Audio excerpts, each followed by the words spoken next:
Hi అండి, welcome to Nirisha Telugu vlogs. ఈరోజు మనం విశాఖపట్నం నగరానికే తలామానికమైన శ్రీ కనక మహాలక్ష్మి అమ్మవారి గుడికి వెళ్తున్నాను. చాలా రోజుల నుంచి అనుకుంటున్నా గుడికి వెళ్దామని. అమ్మవారి దయ లేనిదే మనం వెళ్ళలేం కదా.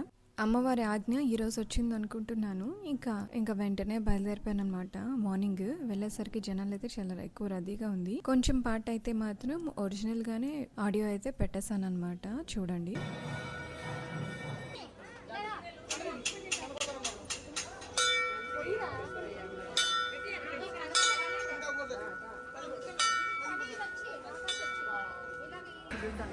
రావాలి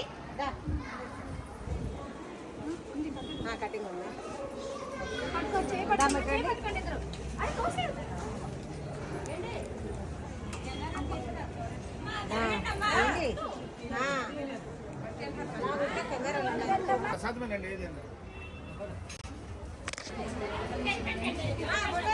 మేడం చేయాలి మీకు చెప్తున్నాము.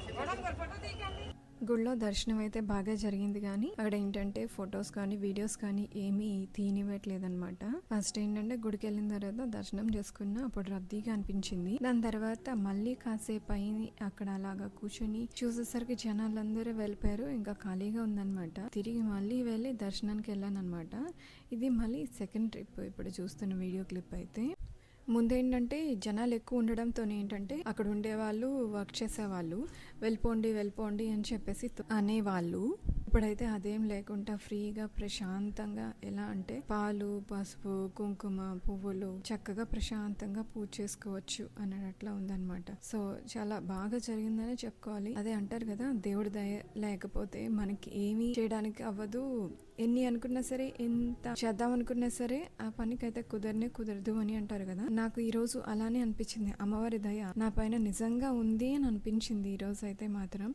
ఇలాంటి దర్శనం ఇంతవరకు నేను ఎప్పుడు చేసుకోలేదు. అమ్మవారి గుడికి నేను ఎన్నిసార్లు వచ్చానే గానీ ఇప్పుడు రద్దీతోని జస్ట్ ఒక 2 minutes అమ్మవారికి పసుపు, కుంకుమ, పాలు, నీళ్లు అభిషేకం చేసి దండం పెట్టుకొని వెళ్ళిపోయేంత టైం ఉండేదే కానీ నాకు ఇంతవరకు అయితే అలాగా అమ్మవారి ముందు కూర్చొని మంత్రం చెప్పించడం అన్నది నాకు ఇదే మొదటిసారి అన్నమాట. చాలా ఆనందం అనిపించింది. ఆఖరికి ప్రసాదం కూడా ఇప్పుడు నేను వచ్చినప్పుడు ఎప్పుడు చూసినా సరేను ఎలా అంటే జస్ట్ చక్కెర పొంగలి మాత్రం దొరికేది కాదు. ఎప్పుడు పేరు చూసేదాన్ని చక్కెర పొంగలి అనే పేరు, కానీ ఈసారి చక్కెర పొంగలి, పులిహోర, లడ్డు 3 దొరికాయి అన్నమాట ప్రసాదంగా నాకు. ఇక్కడ వీడియో క్లిప్ లో చూస్తే మీకు మొత్తం గుడి మొత్తం ఖాళీగా ఉన్నట్టు అనిపిస్తుంది అనమాట. ఎవ్వరు జనాలు లేకుండా. ఇలాగా మధ్యాహ్నం మాత్రమే ఖాళీగా ఉంటదంట. అది కూడా మంగళవారము, లక్షవారం, శుక్రవారం ఆ టైంలోనైతే బీభత్సమైన రద్దీగా ఉంటదంట. జనాలు ఎక్కువగా ఉంటారు. అదే మార్గశిర లక్షవారాలు ఆ టైంలోనైతే ఇంకా అసలు అడగక్కర్లేదనమాట, అంతలాగా ఉంటారు. కనిపిస్తున్న బావి లోపల నుంచి అమ్మవారి విగ్రహాన్ని బయటకు తీశారట. విశాఖపట్నం వస్తే మహాలక్ష్మి అమ్మవారిని దర్శించుకోకుండా వెళ్ళడం అయితే అది అసంపూర్ణమైన అని చెప్పుకోవాలి. ఇంకైతే లాస్ట్ లో తీసుకున్నాను దర్శనం అంతా అయిపోయిన తర్వాత. నిదుటి మీద అన్ని బోట్లు. ఇంతేనండి. ఇంకా వీడియో ఇంకొక వ్లాగ్ లో మళ్ళీ కలుద్దాం. Thanks for watching. బాయ్.